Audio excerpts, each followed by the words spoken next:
திருச்சிற்றம்பலம். 1-to-1 ஆன்மீக நேயர்களுக்கு எனது இனிய காலை வணக்கங்கள். நேற்றைய தினம் 5வது திருவெம்பாவினுடைய அரிய விளக்கங்களை, சிவனுடைய பெருமைகளை, சிவநாமத்தினுடைய பெருமைகளை எல்லாம் நாம் பார்த்தோம். இன்று சிவபெருமானுடைய பெருமைகளும் அவருடைய கருணையும் இந்த திருவெம்பாவியிலே மாணிக்கவாசக பெருமான் அழகாக விளக்கியுள்ளார். இந்த 6வது நாள் திருவெம்பாவையை அதனுடைய பாடலை படித்துவிட்டு அதன் பிறகு நாம் அதனுடைய விளக்கங்களுக்கு நாம் செல்ல இருக்கிறோம்.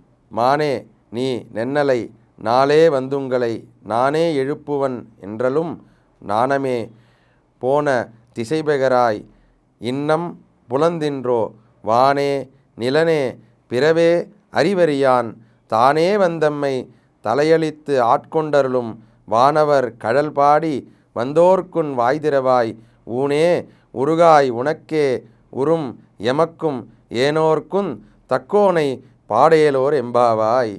அந்த மார்கழி மாதத்தின் 6வது நாள் தோழிகளெல்லாம் அந்த மாட வீதியின் வழியாக சிவபெருமையை பாடிக்கொண்டு வந்து கொண்டிருக்கிறார்கள். ஒரு தோழியின் வீட்டு வாதல் வந்ததும் பார்க்கிறார்கள், தோழி வெளியே வரவில்லை. அந்த தோழி நாள் என்ன சொல்லியிருக்கா, தோழிகளே நானே வந்து உங்களை அதிகாலையில் எழுந்து வந்து உங்களெல்லாம் நான் எழுப்புறேன் உங்கள் வீட்டு வாசலில், நீங்கள்லாம் எழுந்திருக்க மாட்டீங்க, நான் வந்து உங்களை எழுப்புறேன்னு வாய்ச்சவடால் விட்ட மாதிரி பேசியிருக்கா.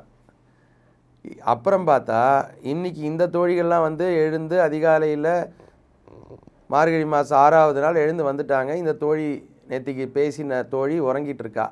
அவள்கிட்ட கேட்குறாங்க, நேற்றுக்கு இவ்வளோ பேசினியே, நீ இப்போ நல்லா உறக்கத்தில் இருக்கியே, உனக்கே அது நியாயமா? நீ எழுந்து வரமாட்டாயா?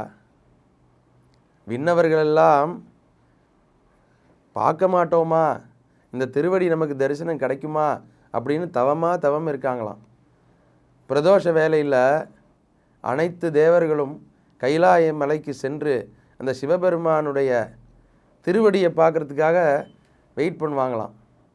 இந்த திருவடியை பார்த்தா நமக்கு எல்லா நலன்களும் கிடைக்குமே, அந்த நந்தியோட 2 கொம்புக்கு நடுவில் இந்த நடனம் ஆடக்கூடிய அந்த திருவடி தரிசனம் கிடைக்குமா அப்படின்னு தான் எல்லா தேவர்களும் அந்த கைலாயங்கிரிக்கு ஓடி வந்துடுவாங்களாம் அந்த பிரதோஷ வேலையில். நம்மெல்லாம் பல பேர் நம்ம இந்த பிரதோஷ காலத்தில் கோயிலுக்கு விடாமல் போயிட்டுருக்கோம்.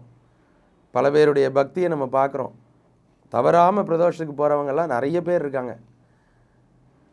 அந்த தேவர்களுக்கு கூட கிடைக்காதது நமக்கெல்லாம் கிடச்சிட்ருக்கு.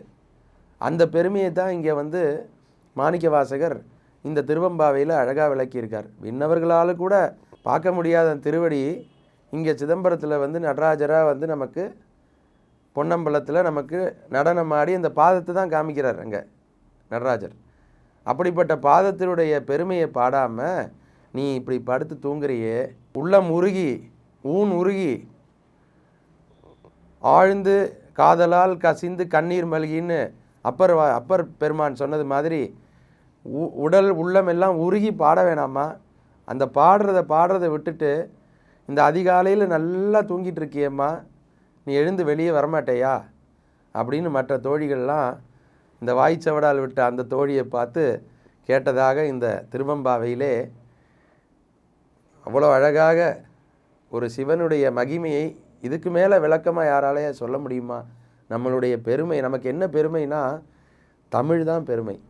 அந்த இறைவனே தமிழுக்கு கட்டுப்பட்டு பல இடங்களில் பார்க்குறோம். இறைவன் தமிழுக்கு கட்டுப்பட்டான், தமிழ் வேதம் என்று சொல்கிறார்கள். தமிழ் தெய்வீகமானது. நமக்கெல்லாம் பெருமை. நாமெல்லாம் தமிழர்களாக பிறந்ததற்கு நமக்கு பெருமைப்பட வேண்டும். பல அரிய பொக்கிஷங்கள்லாம் நமக்கு கொடுத்துட்டு போயிருக்காங்க பெரியவங்க. அதனால் இந்த திருவெம்பாவையை பாடுபவர்களுக்கும் இதை கேட்பவர்களுக்கும் இதனுடைய பொருள் உணர்ந்து சொல்பவர்களுக்கும் அனைத்து நலன்களும் அந்த சிவபெருமானும் அந்த மாணிக்க வாசகராகிய குருவும் நமக்கு கொடுப்பார் என்பதில் எந்தவிதமான சந்தேகமுமே கிடையாது. ஆக இதை பாடி அனைவரும் பயன்பெறுவோம்.